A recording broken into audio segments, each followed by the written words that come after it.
Dia nulis sebuah buku bahwasanya barang saya membagi tauhid menjadi 3 sama seperti trinitas. Subhanallah, apakah semua angka 3 sama dengan trinitas? A'udzu billahi minasy syaithanir rajim.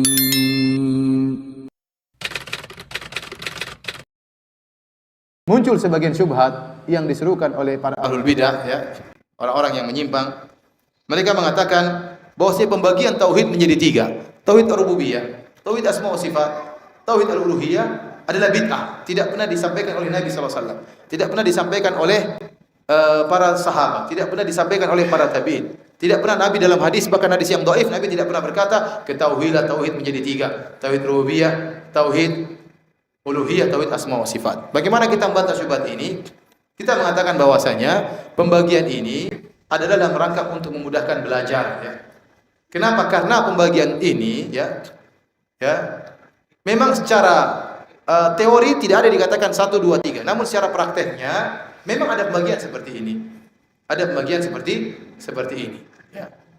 Ini sama seperti tatkala dalam hukum-hukum fikih, secara prakteknya di zaman Nabi, fikih itu terbagi menjadi 3. Hukum-hukum, ada hukum artinya mubah, ada menjadi 5. Ada yang mubah, ada yang makruh, ada yang haram, ada yang sunnah, ada yang wajib.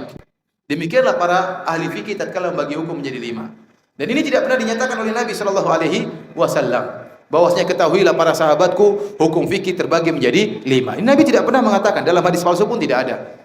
Ya, tetapi setelah diteliti, ternyata hukum-hukum yang disampaikan oleh Nabi bisa diklasifikasikan menjadi berapa? 5.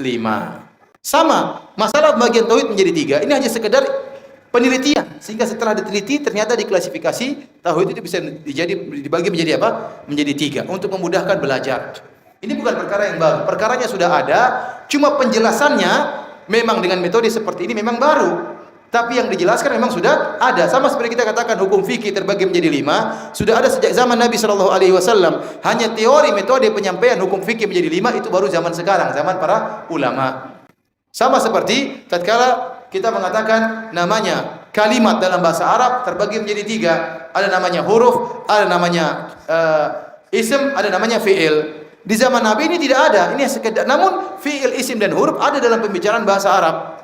Sama, tidak ada pembagian bahasa Arab menjadi nahwu dan sharaf. Tidak perlu dibagi seperti ini, hanya metode untuk mempelajari bahasa Arab. Namun nahwu dan sharaf dipraktikkan oleh Nabi dan para sahabatnya. Ini berbicara tentang metode, bicara tentang metode. Jadi ini berbeda dengan bid'ah-bid'ah yang muncul. Kalau bid'ah-bid'ah yang muncul, maka memang tidak dikerjakan oleh Nabi dan hakikatnya tidak ada. Hakikatnya tidak ada. Ya, seperti tatkala Ibnu Umar radhiyallahu ta'ala anhuma, kemudian ada orang yang bersin di samping dia mengatakan alhamdulillah wassalamu ala rasulillah. Maka Ibnu Umar tegur, bukan begini Nabi ajarkan kami doa bersin. Nabi ajarkan cuma apa? Alhamdulillah. Tidak ada tambah salawat kepada Nabi sallallahu alaihi wasallam. Maka kita mengatakan tatkala seorang bersin kemudian mengucapkan alhamdulillah dirangkai dengan salawat, ini bid'ah. Kenapa? Prakteknya tidak ada di zaman Nabi sallallahu alaihi wasallam, tidak ada. Ya. Kalau mau bersalawat silakan bersalawat, namun jangan jadikan rangkaian dalam bersin. Ya.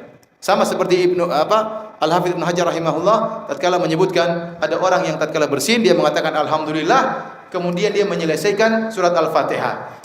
Hashim, alhamdulillahirabbil alamin arrahmanir rahim maliki yaumiddin iyyaka na'budu wa iyyaka nasta'in ihdinas siratal mustaqim siratal ladzina an'amta 'alaihim ghairil maghdubi 'alaihim waladdallin amin. Yang mau jawab nunggu dulu, ya.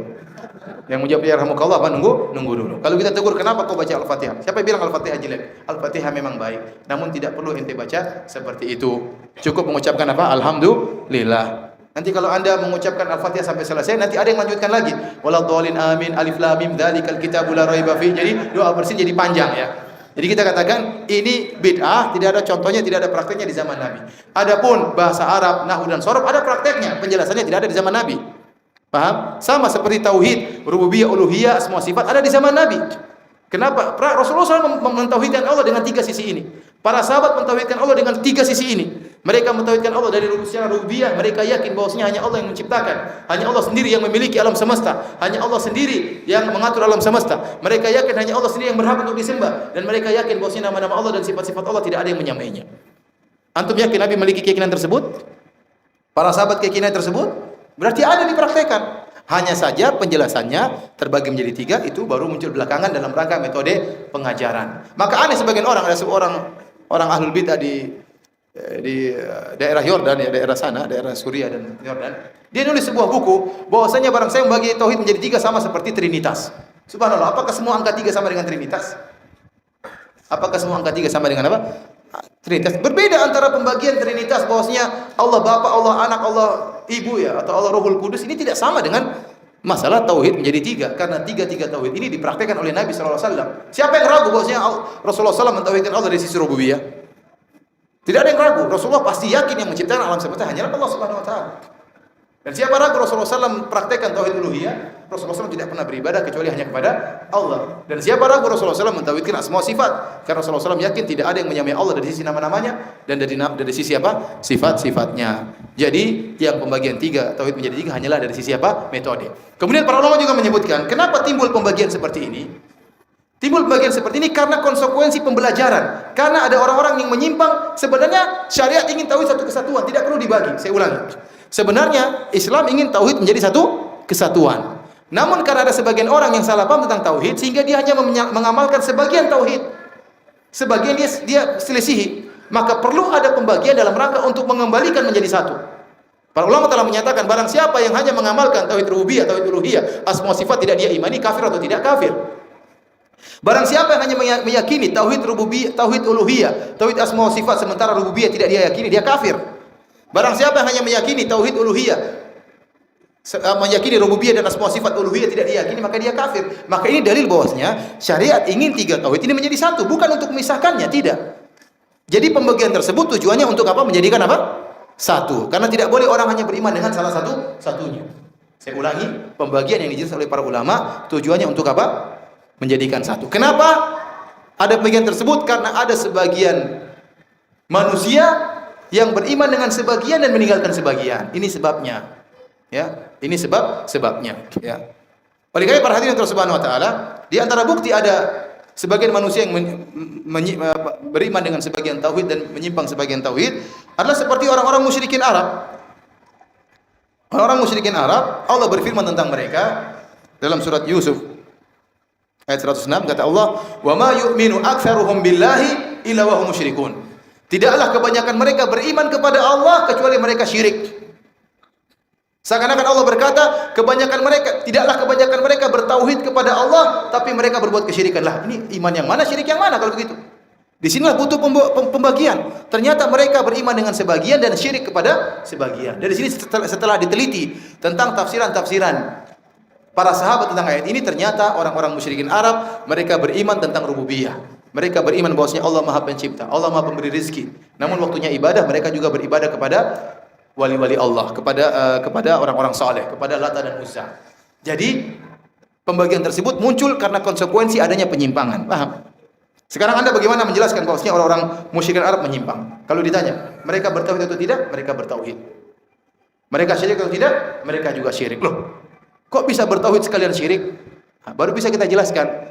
Tauhid mereka pada satu bagian, sementara pada tauhid yang lain mereka syirik. Dalam masalah rububiyah, mereka bertauhid, meyakini Allah Maha Pencipta, Allah Maha Pemberi rezeki. Namun dalam masalah penyembahan mereka musyrik. Mereka nyembah kepada Allah dan juga nyembah kepada selain Allah. Jadi otomatis terjadi pembagian tauhid.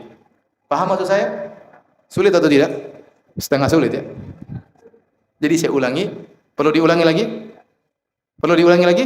Perlu katanya. Saya ulangi. Terjadinya pembagian tauhid itu konsekuensi dari penyimpangan yang timbul. Ya. Allah menyatakan dalam surat Yusuf, "Wa ma yu'minu aktsaruhum billahi illa wa hum musyrikun." Tidaklah kebanyakan mereka beriman kepada Allah kecuali mereka musyrik. Dalam ayat ini Allah menjelaskan tentang orang-orang Arab jahiliyah, mereka menggabungkan antara iman dan syirik. Padahal tidak mungkin bergabung antara iman dengan syirik. Tidak mungkin bergabung antara tauhid dengan syirik. Tauhid ya syirik ya syirik. Berarti dari sini kita tahu, tauhid mereka berarti pada sebagian sisi dan sebagian tauhid yang lain mereka berbuat apa? Syirik. Setelah diteliti ternyata tauhid yang mereka akui adalah yang berkaitan dengan penciptaan alam semesta, hanya Allah yang menciptakan. Setelah diteliti ternyata kesyirikan mereka berkaitan pada penyembahan kepada Allah. Mereka menyembah kepada Allah sekaligus kepada selain Allah. Dari sini kita tahu bahwasanya tauhid ternyata karena penyimpangan tersebut bisa kita bedakan. Ya, tauhid rububiyah dengan tauhid apa? Uluhiyah. Paham maksud saya?